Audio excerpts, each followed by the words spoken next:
Good afternoon, everyone. We'd like to welcome you to the Mesa City Council study session for Monday, September the 12th.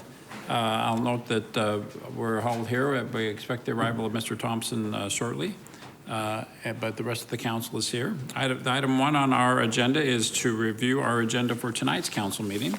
And again, we walked through this, I think, pretty well just on Thursday. But council, in the interim, any additional questions on tonight's agenda? All right. Mr. Brady, anything you feel like we need to go over we haven't already talked about? We covered questions that were raised at our last briefing, so I don't know if there was anything new. Okay. So this could be a pretty short council meeting. We don't have anything off the consent today. If there is nothing else, we'll move on to agenda item 2A for this meeting. That's a presentation to discuss overview changes to the city's personnel rules. Appreciate our personnel folks being here. But thanks for I know a lot of us have been briefed on this previously, so we're looking forward to additional information on this. Good afternoon, Mayor, Vice Mayor, council members. Terry Overbeef, Human Resources Director, here to present the key personnel changes. To my left is Jan Ashley, who will be going next, and she will be briefing on the employee benefits changes and the presentation. But I'm going to start with the key personnel changes. Just a reminder to the council that the personnel rules are ordinance, which is why we are bringing the changes forward to you. To date, we have already collected all of the key changes. We have reviewed them with city management. We've reviewed them with the union representative personnel and the fire and police management. And we have also taken them to the merit board for review and approval, which we have received. So we are here to present the key changes, to briefly go over them. One of the first changes that we are recommending is in the area of part-time benefited, grant-funded, project-funded employees when they move to a full-time position, and this is in relation to initial regular probation. We are recommending that if that movement is within the same department and they have been with the department greater than 1 year, have had a successful performance appraisal, that they would not have to serve in another initial regular probation at the time of that change. However, if they move to a different department, we are recommending if they have been employed for greater than 1 year, have a successful performance appraisal, that they would serve a 6-month probation period, which could not be extended. And if they make a movement prior to 1 year of service, they will serve an initial 12-month probation period. There are a number of changes in the personnel rules relating to the fire personnel 12-hour shift. We have added a 12-hour shift to aid in the medical side for our paramedics, emergency medical technicians, etc. And therefore, we are having to add the 12-hour shift conversion rates for holidays, vacations, sick, bereavement, etc. in various sections on the rules. We are also making a change to the grievance process versus the appeal process. The grievance process is used when a rule, policy, or procedure has been misapplied or misinterpreted, or when a step increase has been denied. The grievance is the employee's ability to submit or grieve for one of those items. We are creating an appeals process. The appeals process will be used to appeal a disciplinary action. Previously, grievances covered all of the sections. Now we are recommending that we divide them up into grievances versus appeals. It will help not only our employees, our managers, and city management that will hear each of the grievances and appeals. We are also developing template forms to aid in this process.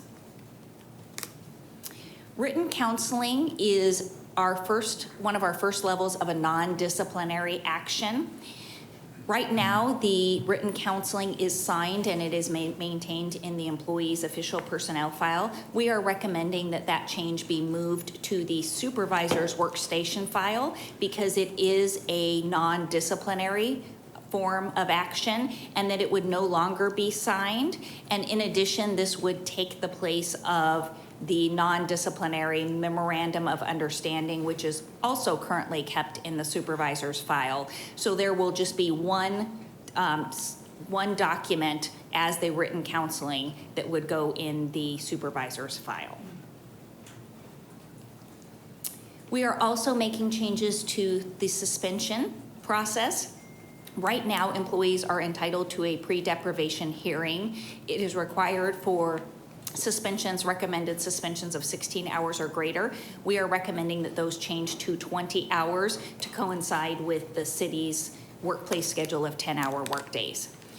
We are also notating that for police sworn employees, they are entitled to a pre-deprivation hearing for all suspensions, regardless of the amount of hours due to the police officer's Bill of Rights. And the recommendations that suspensions must begin to be served within 90 days. Demotion changes, we are recommending that an employee who is failing to meet the requirements of the position, the rules currently state that they can be demoted to a formerly held position if existing or vacant. We are also adding in that they could be demoted to a currently existing, vacant, and funded position for which the employee meets the requirements within the employee's department. It gives the department a little bit of flexibility if they have a circumstance where that employee is still of value. Perhaps they don't meet a certification requirement or such, that they could still be maintained within the department for which they meet the requirements. And if neither of those options are available, the employee shall be terminated. Disciplinary probation changes. Currently, the rules do indicate that while an employee is on disciplinary probation, they are not allowed to compete in any promotional testing. We are also recommending to add that those employees may apply and be considered for a demotion or a lateral transfer with city manager designee approval. Under the recruitment and retention side, we are recommending adding December 24th as a city holiday. And we are also proposing a sick rollover option. The effective date is to be determined as we are right now in the evaluation of whether or not our system can properly manage this proposal. But under this proposal, it would allow employees that would have a designated balance that I've indicated in the bullets below, that if they hit, like for a full-time employee, if they hit 480 hours, they would have the opportunity to elect for 50% of their future accrued sick hours to convert to vacation. So 50% would continue accruing in their sick bank up to 1,040, which is our maximum. And then the other 50% would go to vacation, which they could use for vacation purposes, or they could use it for vacation payout. Terry, before you leave, oh, sorry. I guess, am I on? Sounds like yes. Before you leave this, the sick leave rollover option, let's describe what the current plan is, or what the current program is, because really part of this is helping for newer employees, I don't know, five-year employees, newer employee, but helping employees earlier on in their time with the city to receive the benefit of converting sick leave to vacation leave. So maybe it helps understand, maybe the council heard this, but I think again, just emphasizing what the current plan is and what this creates as another option. So the current plan for employees as they accrue sick leave, so employees accrue 96 hours of sick per year. So to get to the maximum of 1,040, that would take an employee approximately 10 to 11 years. That is if they were using no sick time at all during that time to get to the maximum accrual. Once they hit 1,040, they have the option to elect to have their sick time roll over 100% to vacation at that point. What we are proposing is, this is an option that would help employees at an earlier point in their career. So this would allow employees at about the 5-year mark, which might seem much more reasonable for a lot of employees to get to that 5-year mark, they could then determine if they want to have their future accrual rates roll over into their vacation. Because as we know, one option is not the best for all employees. Some employees value their time to take more vacation with their families. Some employees value the payout that may come and they could use that for whatever reason they need. Or others may say, I'd rather have that in my sick bank and I'd rather accrue that and accrue at a faster rate to get to the 1,040. So it's really giving our employees at an earlier point in their career more options that would best meet their needs.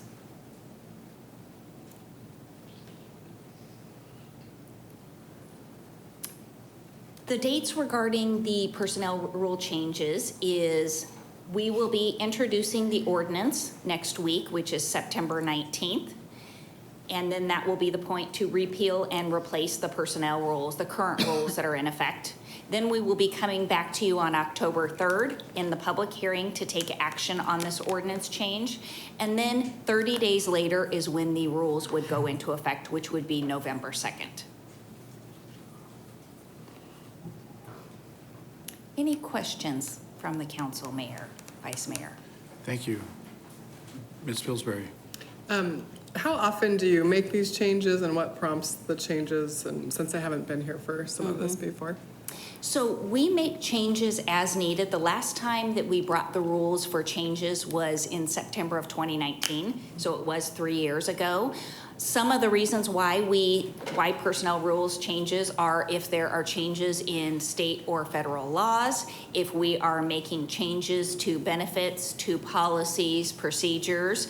And we generally look at, is there a time frame by, like for example, the last time we brought them before, that was when Prop 206 went into effect. So we had to amend the rules to account for all of the sick leave changes. So some of them are tied to legislative changes. In this case, we're bringing forward some recruitment and retention changes. We're bringing forward some disciplinary changes that we think would give our supervisors more options and our employees more options, clarifications, clean up to the rules. Right now, I just presented you with the key changes, but there are some other minor changes that will also go into effect. And Terry, a lot of times, not only from mandates at the state or federal level, but also just the feedback we get from departments and supervisors. So, we don't come every year, but we kind of pull those together. We start, looking at what adjustments we might make. So it's just kind of comes from a variety of different areas. And I think we kind of get to a point where, okay, they feel like there's enough personnel rules that we need to come to the council with. So it's not like an annual process. You're just always constantly working on it, Getting that keeping a feedback, running list. right. Okay. Yeah, We do. exactly. We keep a running list. So if in a year there were a bunch of things that needed to We be would changed, come back, you could, probably come back to or you council. could wait for 3 years. Yeah. Or, okay. Yeah. Okay. And then as far as like stuff that has to do with like benefits, do those all, it says effective November 2nd, but the benefit year starts January, or is that, so how, I don't know. Does Right, that so make these are sense? personnel rules. Okay. We're so- gonna present. Oh, the benefits When is the next Jan one. starts Benefits talking, is the she'll next give one. you There we go. the Okay. benefits package. Jumped for the ahead. year, yeah. I was just so excited to get to that one. Okay. Sorry. Okay. So these ones are all effective if it passes November 2nd. Correct, Okay. correct. Okay. So just to remind us what was on that last screen, we're proposing this would be an ordinance coming before us in later this month. September 19th is when we do Introduction and then vote on October yeah, 3rd to and the become effective effective date. November 2nd. Okay. Thank you. Council, other questions on this agenda item? All right. Thank you. Let's move to the next topic.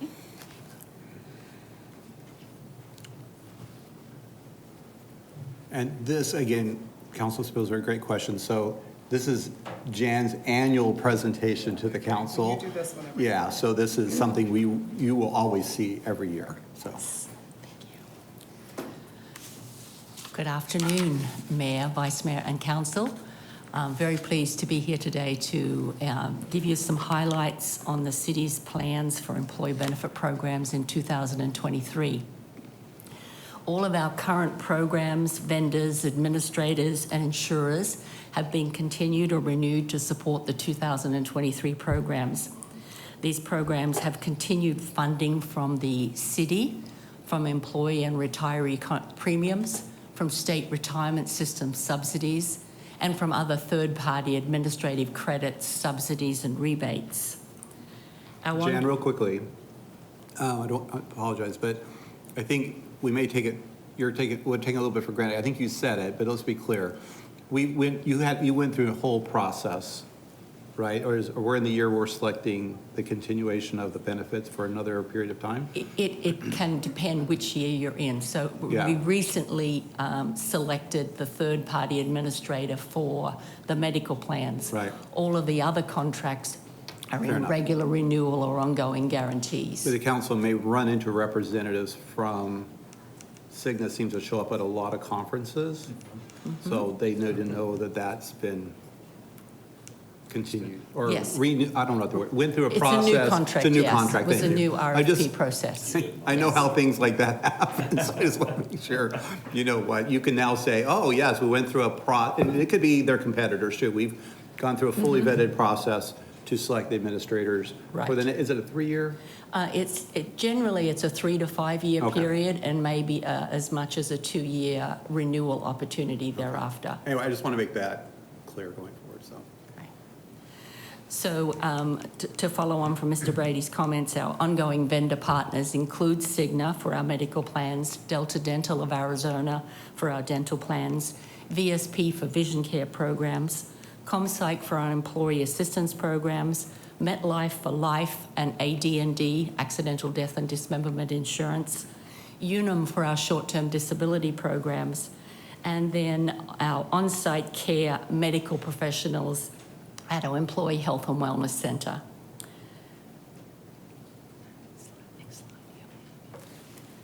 So we've had some benefit level changes within our medical plans are proposed for 2023. In large part, all the benefit levels will remain the same as is current for today. But the changes that we're proposing are on the in-network, outpatient behavioural health and substance abuse care. That will go to 100% coverage levels in all 3 programs, the choice, the basic, and the copay plans. And that will align with the current in-network inpatient behavioural health care is currently sitting at 100% coverage. By so doing, we will enable members to have no cost prohibitions, no cost disadvantages to them proceeding to access the care that they need when and if they need it during the course of the plan year. The same sort of strategy is approached with regard to the high-tech radiology services, services like MRIs, CT scans, PET scans, etc. Those also can come with some relatively higher out-of-pocket costs for members. So this enables members to be able to access those services without those cost prohibitions with 100% coverage in all 3 plans. Now, it would be fair to say that it exists at 100% coverage in the copay plan today, and it will now be extended to the basic and the choice plan.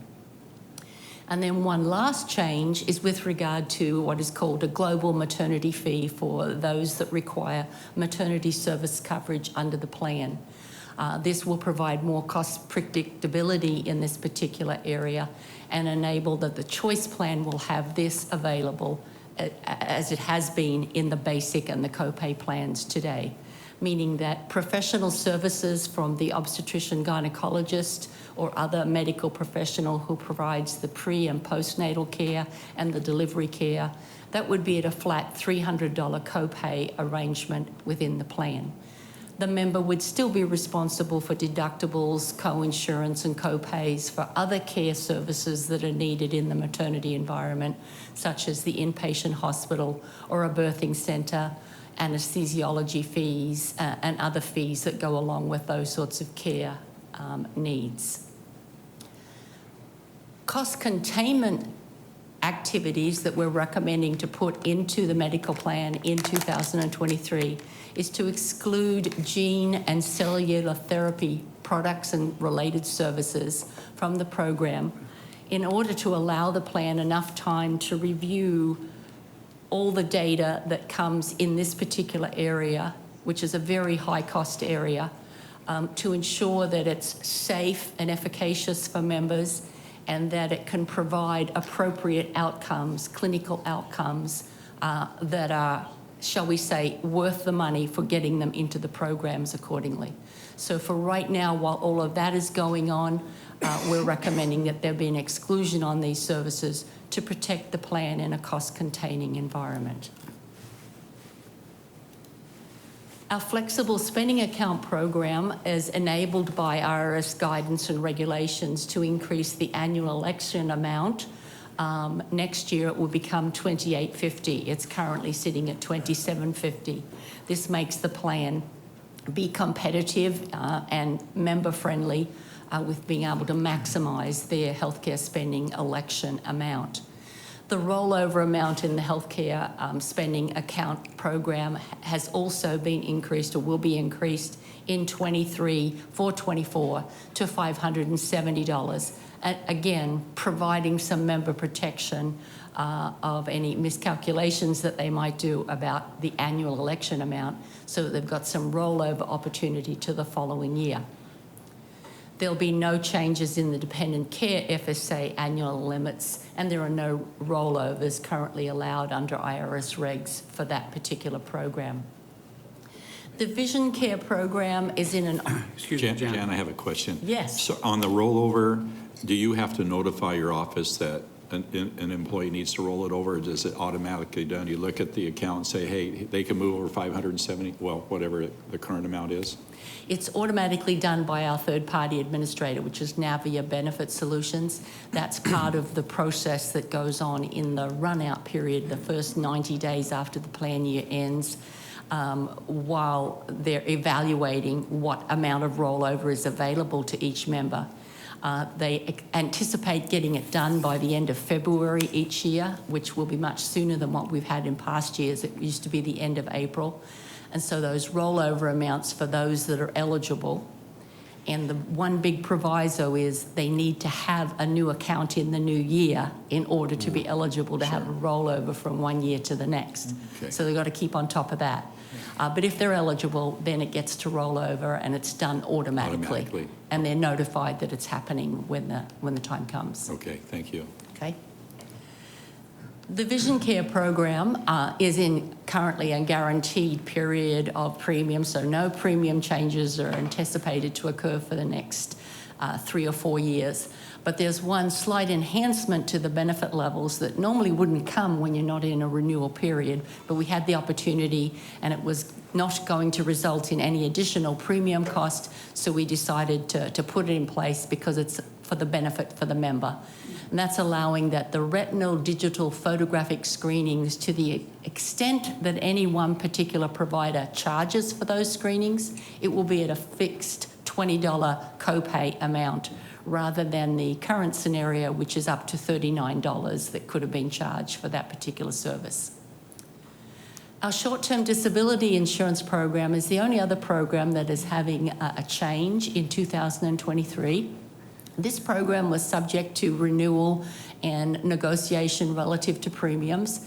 And in order to mitigate the amount of premium increase that needs to occur on this program with the insurer, it is a fully insured program. We determined that we would change the waiting period on the short-term disability program that has a waiting period of 7 days currently. That will move to 14 days in 23, along with a modest premium increase to balance that plan appropriately relative to premiums and experience. There'll be no changes on the short-term disability 29-day waiting period change plan, or the short-term disability 44-day waiting period change as well. Next one. So now we get to the proposed rate increases or premium rate changes that we're proposing for our medical plans in 2023. And we're proposing rate increases on both the active employees and for our retired employees as well. the sort of financial considerations that we took into account as to relative to how these premium increases were to be calculated and recommended. We took into account the fact that medical cost trend increases on a global or national basis, I should say. It's almost global, but it's national. 7 to 8% annually is what's out there in the marketplace. We've had modest increases in membership, utilization, and the severity of high-cost claimant claims. And we've also done extensive analysis with the great help of our OMB department. The EBT fund balance projections support the need for approximately a 5% increase on active plans and approximately 3% increase in city contributions towards retiree plans in calendar year 2023. That 5% increase is slightly less than what we experienced last year relative to active employees, and we haven't had an increase on the retiree plan since 2020, so that's been a modest increase projection going forward. The amount of increase, it always comes back to what does an employee expect to see in their paychecks? What's the impact on a paycheck? And or on a monthly basis, and the same with retirees. What can the retiree expect relative to their monthly invoicing and sure pay arrangements with the city? So with regard to active employees, on the choice plan, it's $6 a month increase for single coverage, $16 a month increase for family coverage. On the copay plan, $10 a month for single, $33 a month for family coverage in the copay plan. And then the basic medical plan continues and remains as our 100% city funded for full-time employee plan. So there'll be no increases over that 0%, so to speak, on that particular plan.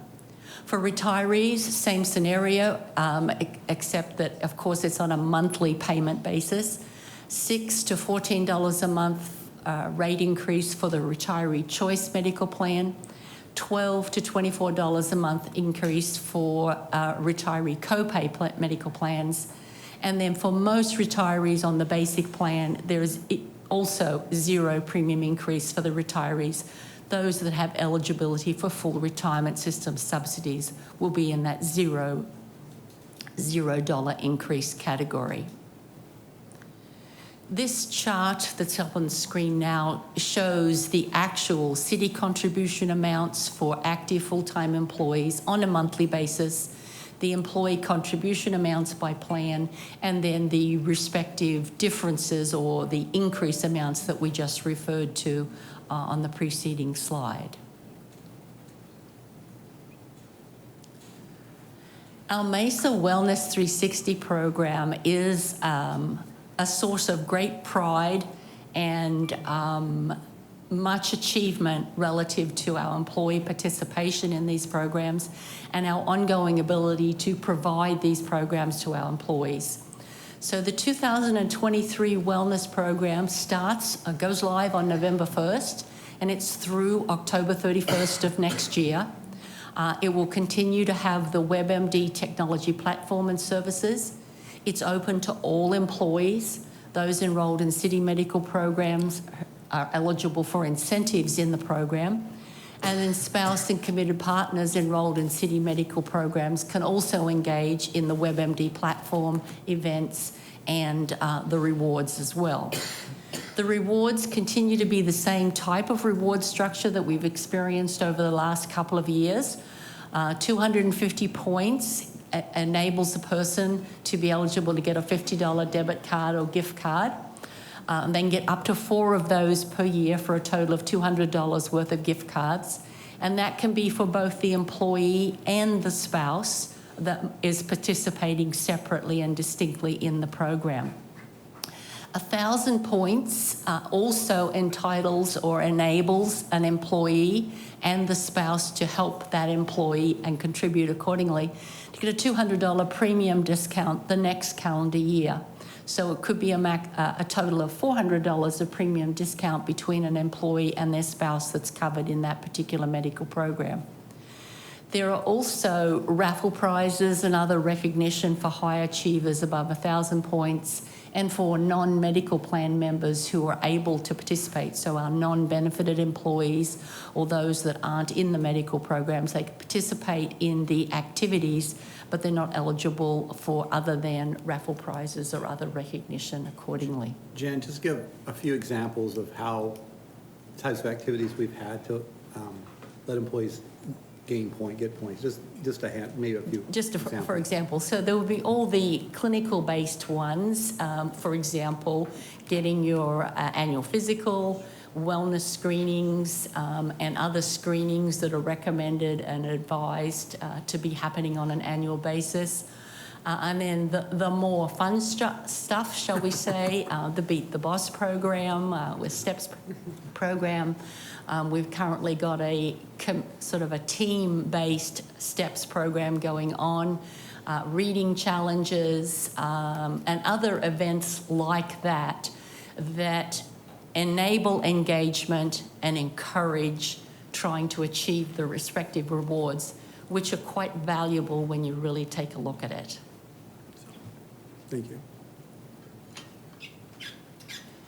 The other part of our MESA 360 wellness program is our wonderful and most well-received Health and Wellness Centre, Employee Health and Wellness Centre, which is available for employees and retirees. Some retirees were eligible before July of this year, but all retirees are now eligible as of July this year.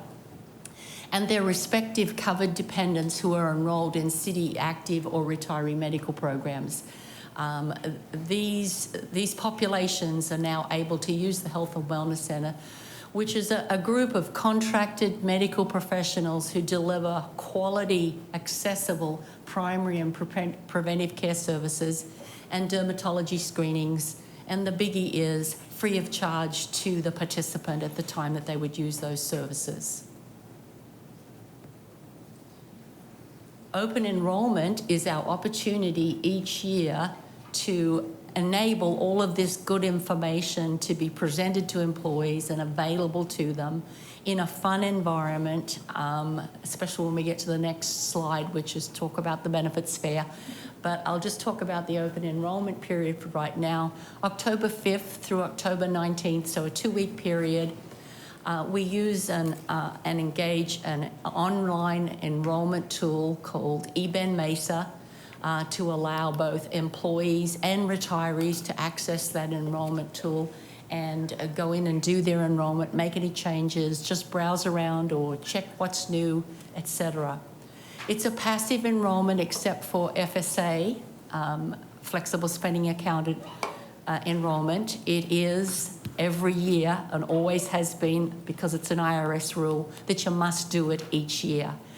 So it's not something that can roll over just because we think you might want to have it. So please take note and proceed accordingly. The updated guides and other communications, the plan document, summary benefit comparisons, which is the compliance requirement, and other required documents will all be in the employee benefits website before the end of this month. Extensive information, a lot of detail, and it enables a person at their fingertips to get access to that information at a moment's notice 24/7. So that will be all updated and in place well before the end of this month, but definitely no later than October 1st. Now, the Health and Wellness Benefits Fair, our big event of the year, we are very pleased to say that we get to do it again. It's October 6th at the Mesa Convention Center in the big, main hall square footage, 9 to 2 a.m., 2 p.m., 2 a.m., that's a little bit much, 9 a.m. to 2 p.m., with all employees and retirees welcome. 100 wellness points for employees who need to, the end of the current wellness year is October 31st, so this could be a last minute effort for somebody to get their 100 points to make sure that they got their total of 1,000 or whatever it is they've been trying to achieve throughout the year. We'll have all of the employee benefit plan vendors. There are a couple who won't be in attendance because their current company policies do not allow them to attend in person, but not our main vendors. Our main vendors will all be there in person. City Department information booths. We will also have wellness presentation classes. 3 of the same class are called mental fitness. Fitness in a mental environment to give people some tools and some recognition of what it takes to keep oneself healthy and well in the mental behavioural health area. There'll be employee network vendors there, information, giveaways and raffle prizes. Assisted enrolments will be available in the computer room with volunteers available to provide help and assistance to those that need a little bit of extra guidance getting into the EBEN MESA system and making their enrolment choices.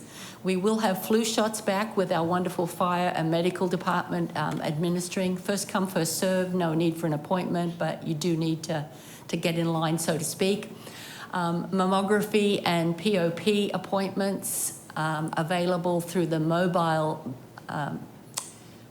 units that will be outside the Mesa Convention Center. Yes, question. Thanks, Jan. Do you know if Fire Medical, are they going to be doing COVID shots? No, there isn't a plan for COVID shots at the fair this year. Okay, thank you. You're welcome.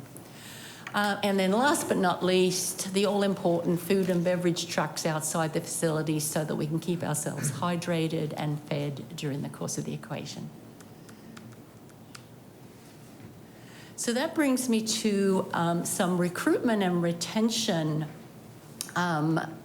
strategies that we have the opportunity to put in place in our post-retirement health insurance categories for medical, dental, and vision insurance.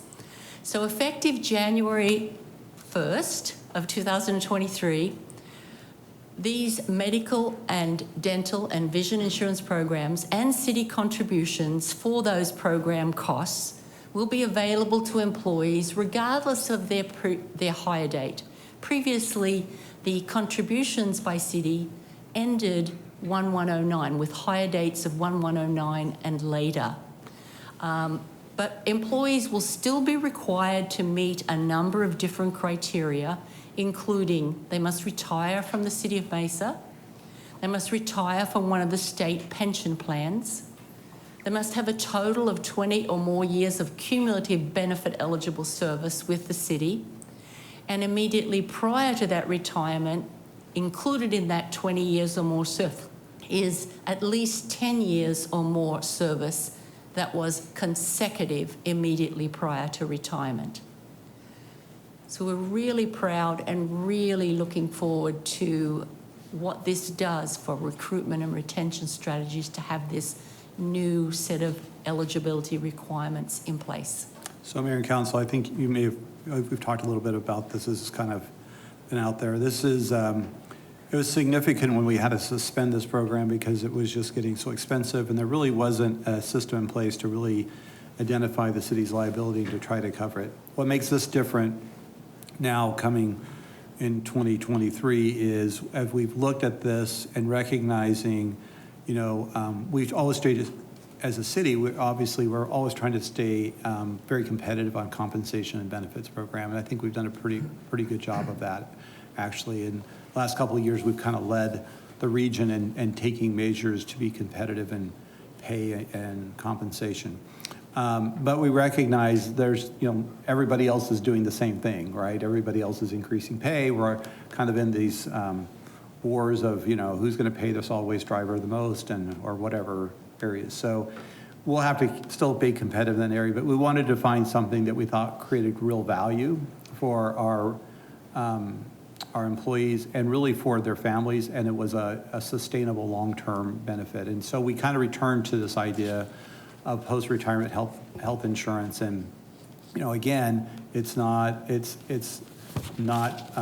inexpensive, but what we think we're going to do better, what we'll do better this time is we have actually sat down and come up with the plan and projected out what the city will need to do to keep funding this over a period of time. We weren't doing that so well prior to 2009. So the idea is that you'll hear us talk about now in the budgets, setting aside funds even before some of these folks would be eligible to retire that were hired after 2009. We'll start building up the fund that will be able to cover those costs, or that liability really going out in the future. But we really do think this will distinguish us as an employer of choice in the Valley, because we'll be competitive in everything else, but this will be the one thing that will be unique, that at this point we're not aware of anybody else who's offering it. And we think having that long-term, if employees are willing to make the long-term commitment to us, we're going to make that commitment to them long-term. The only difference I would say in one of these bullet points is that we've also carved out for those in the executive plans, that we have a little bit distinguishing elements for some of the executives in that plan. And one of the things is helpful for a city manager in recruiting executives is we may reduce that 20 years of cumulative to somewhere like 15, right? So that if we're trying to recruit somebody who's already got 10, 12 years or 15 years in another community, but we want to bring them here as an executive, we want to be a long-term commitment, we may negotiate and lower that a little bit, so it's not a full 20 years, it may be something less. But that would be the only exception to this, and I think that will help us, especially at that time in someone's career at the 10-year mark. They really are having to make some decisions about their retirement and looking forward. I think this will be an opportunity for us to really put ourselves in advantage and trying to recruit those kind of executives to fill positions in the city. So again, we're very excited about this. We wanted to share it with council to let you know what the plan is as we move forward. And then I think we have one more item after this. One more. And the last item that we are proposing for under the recruitment and retention item is the city offers discretionary time. These are hours that employees are granted on July 1st of each year. They are under a use it or lose it category, so it's tied to the fiscal year, July 1st to June 30th. Right now, the hours are 16 hours. We are proposing to change that to 20 hours, again, to coincide with the city changing from the 8-hour days to the 10-hour days. This would be in line with that. In addition, we are recommending for new hires that if we have new hires that are hired between July and December 31st, they would get the standard discretionary hours of 20 hours, and in addition, for that first year only, they would get an additional 20 hours of discretionary time. If they are hired between January and May 31st, they would get the prorated amount, which would be the standard 10 hours of discretionary time, and in addition, they would get an additional 10 hours of discretionary time. The thought being is that we realize that when our prospective employees are coming and joining us from other places, they're leaving whatever accrual banks or anything that they have behind. And this is just to acknowledge that we know they may have vacations planned or events or anything like that, that giving them a little bit extra as a new hire for that first year would be beneficial. That's our presentation. So. Thank you. Mr. Freeman. Thank you, Mayor. You know, I've been an employee of the city as well as a retiree of the city, and I think these are healthy changes. I'll use the word healthy. Thank you. I like that. Because I can see why retention is so important for our city, and including the 2009 employees and future employees with our health benefit program is very important. And I just support that, let alone the HR changes. We've come a long ways as a city through many years, and we've learned along the way. And having the, you know, just the recruitment and retention, going back to there and converting your sick leave rollover option is crucial to a lot of, like myself, I'm not going to single myself out, but I seldom got sick and I maxed out on all my hours. And then when you max out, you lose part of them because you can't convert them. So it was just very, pardon? Frustrating. Yeah. So, Because- Mr. Freeman is by far the exception. He's like the perfect employee. Yeah.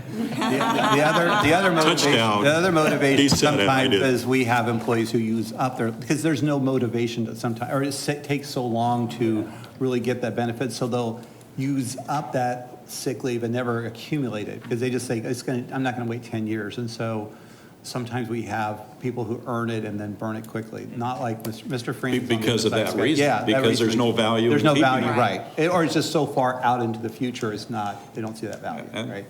And probably they don't, but anyway, I just like both of these programs are so important, again, for our employee base and our retirees, because it just sets the precedent. So thank you, Mr. Manager and team for doing this, and I find great value in this, so thank you. Mr. Reddy? Real quick, great retention tool, I think, on the healthcare post-retirement. Do they get pulled with the same employees, current employees and retirees as far as this new folks that are coming in to this benefit? Does that make sense? So do they go into the same group as far as just you're increasing the total of who will be on Yeah, that, so on health all insurance, we're right? doing now is, well, so prior to 2009, if you met the criteria for retiring from the city, then you could continue, you would be able to On the continue same- into the plan. And the Yeah. city, remember, so there's 100% of the cost, you saw Jan covered Break it. earlier, right, depending on what plan you're in. And under that previous plan, the city would just continue paying its portion and the employee, or how is that?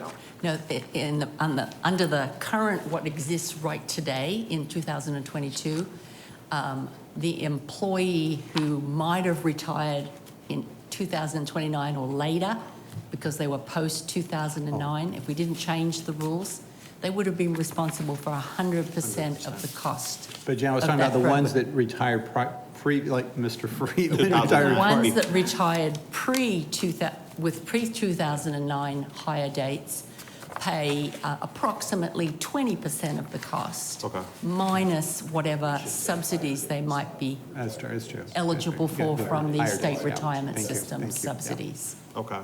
Yeah.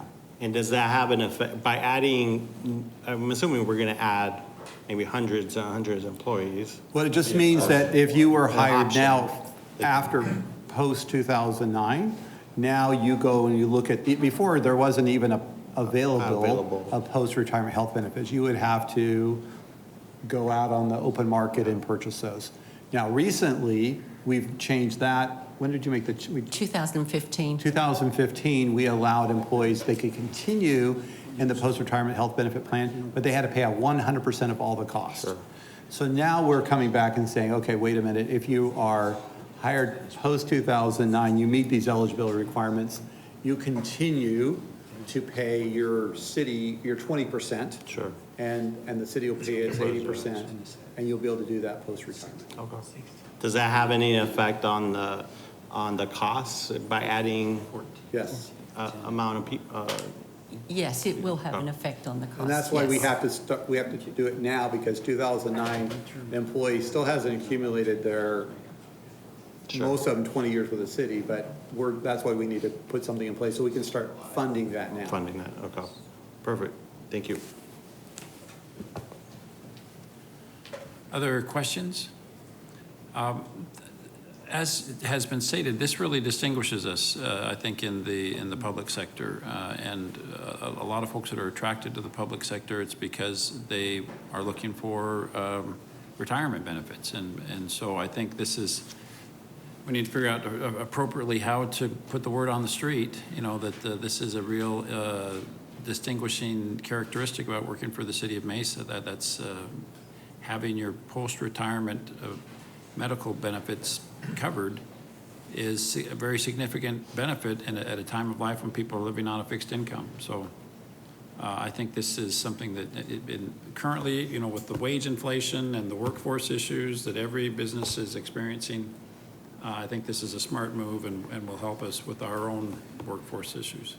So it's just how do we get the word out and make sure people understand? Thank you, Mayor, and that's the challenge. I know Anna's working on something now. We know that police and fire will use that as part of recruitment. We'll definitely, it'll be one of our key points that we'll sell.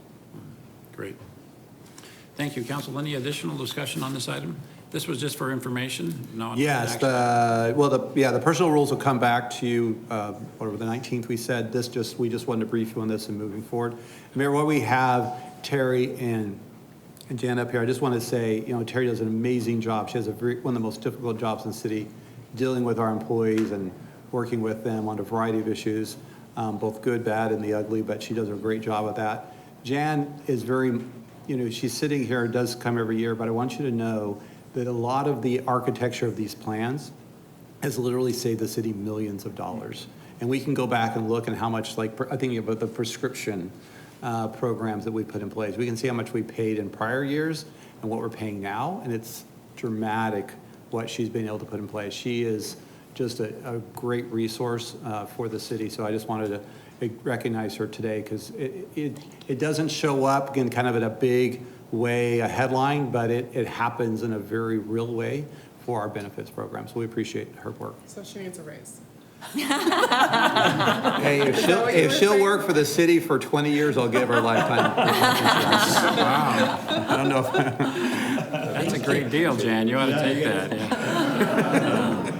Well, Jan and Terry, I'll echo Mr. Brady's sentiment. The city of Mesa does a lot of important things, but one of the things that's most important is we need to be a good employer, and the work of you ladies really, I think, like I say, distinguishes us and makes us proud to be a good employer. So thank you. Thank you. Thank you. If there's nothing else, then we'll move to our next agenda item, item 3. That's the current events and conferences attended. Council members, I know you've all been very busy. Mr. Luna? Yes, Mayor, this afternoon, many of us got to go to Boeing to look at their new composite plant. It's very high secret in terms of what they're going to be doing, but can't talk about it. great. Yeah, we can't really talk about specifics. ACFC. Okay. Advanced composite fabrication. Yeah. Right. Yeah. Okay. Anyway, it was a great great event in terms of what they're doing there. But they're going to bring 200 additional employees. So it's a real plus for the city of Mesa. So that was real exciting. And then this Saturday, East Valley Hispanic Chamber of Commerce had its first grito. That's a real important part of the Mexican Independence celebration, and working with the Mexican Consulate and working with the Hispanic community as well as the city of Mesa. It was a very exciting time, and we got to see Mayor Giles actually put a hat on our China Poblanas. So that was a really cool thing. That was So an honor. first time, and many of us were there. Vice Mayor Duff, Councilmember Spilberry, and my friend Mr. Freeman was there. So we had a great time, and that was it, right? Yes. He was there in spirit. He was there in spirit, so. Yeah, but anyway, so we have to thank Frankie Joe Rios for doing a fantastic job, as well as Mary D. They did a great job putting that together. And of course, it couldn't have been done without the Mesa Arts Center. They did a fantastic job supporting that great event. And then after that, we had a gala where we honored retired magistrate Matt Tafoya. So it was a great event. That's it, Mayor. Thank you, Mr. Luna. He covered a lot, but others, Vice Mayor? Well, it was a busy weekend at the Mesa Arts Center. We also celebrated on Friday night the season kickoff, and so there was a reception and the art exhibition opening for Ron English, which when I was looking at the art ahead of time and the printed materials, I'm like, it'll be interesting, but I don't know if that's really my type of art. I went in there, it just blew me away. It's so fabulous. We ended up buying the book, getting his signature, Ron English's signature, and autograph the book, and I think it's definitely worth seeing at the Contemporary Arts Museum, and of course it's a free museum. At the same time, we had Cahoots, which is located on the second floor of the Benedictine University, doing their public grand opening. We did a ribbon cutting a couple of months ago, but now this was the public event to invite everybody in to see what they were doing. So excited they're here. It was a very nice event, and again, a value to our downtown and all of Mesa for the co-working and workshops and collaboration events that they have there in order to grow businesses. Oh, and then on Saturday, I participated in the 911 National Day of Service with the Mesa North Stake Center members and other members of the community, in which we did some projects at the Stake Center for a new leaf, and then there was some also projects at a New Leaf campus. And tremendous turnout, tremendous amount of work, wonderful thing to do for unity around 911. Thank you. Thank you. Ms. Pillsbury and then Mr. Freeman. This isn't an event, it's just a meeting that I had, but I was excited about it and so I wanted to mention it. But Councilmember Heredia and I went and met with the new MCC president, Tammy Robinson, and I wanted to mention it because I loved her energy and I was excited about her leadership and the direction MCC can go with her leadership. She'll be sitting on our Education Workforce Roundtable that Frank and I also chair, and so I was just really excited about that, so wanted to mention that. Thank you. Dr. Robinson. Dr. Robinson. She's great. Yeah. Awesome. Mr. Freeman. Thank you, Mayor. You know, I'd like to thank all the volunteers that are out there on the 911. I went to the police stations, fire stations, the Mesa Cemetery, the Mesa North Stake Center as well, and Arizona Brain Food. It was quite a busy morning. There were so many volunteers, so many thousands of hours just given to help, you know, our community and people just on the human factor and need. So I just really like to appreciate them and our public safety personnel. But also like to introduce Jackie Mercer. Jackie, will you raise your hand? She is from the Mesa Leadership Organization. She's here shadowing me. Actually, she's not in my shadow, but anyway, she's sitting over there. We'd like to welcome her. She's got a couple of nonprofits that she's done, and one of them is Golden Roller Skates, and then she's doing memories for seniors if they want to do some audible memories and record those. So she's great. Got to visit with her shortly, and so appreciate you being here, Jackie. Thank you. Thank you, Mayor. Thank you. Anything else, Council? Well, I'll just echo a thank you to the thousands of folks in the community that were involved in the National Day of Service in commemoration of 9/11. I think it'd be difficult to put a price tag on the amount of the value that was contributed to the community this weekend. So thank you for all those who served so unselfishly. Vice Mayor. I am remiss not to mention this morning when we were at the United Food Bank. All right. And the Baha'i Faith had presented a check to the United Food Bank for $1,000 towards the hydration donation campaign in correlation of service of what's happening in their faith in Israel. And also the AmeriCorps volunteers were there and putting together bags of food as a volunteer project. And so it was really a meaningful, wonderful morning. All right. Thank you for remembering that. Council, if there's nothing else, Mr. Brady, the next agenda item is to catch up on our schedule of future meetings. What does Yeah, that look just like? a reminder, we have a study session on Thursday, September 15th at 7:30.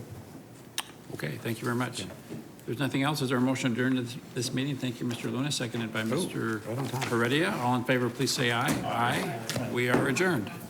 2 minutes.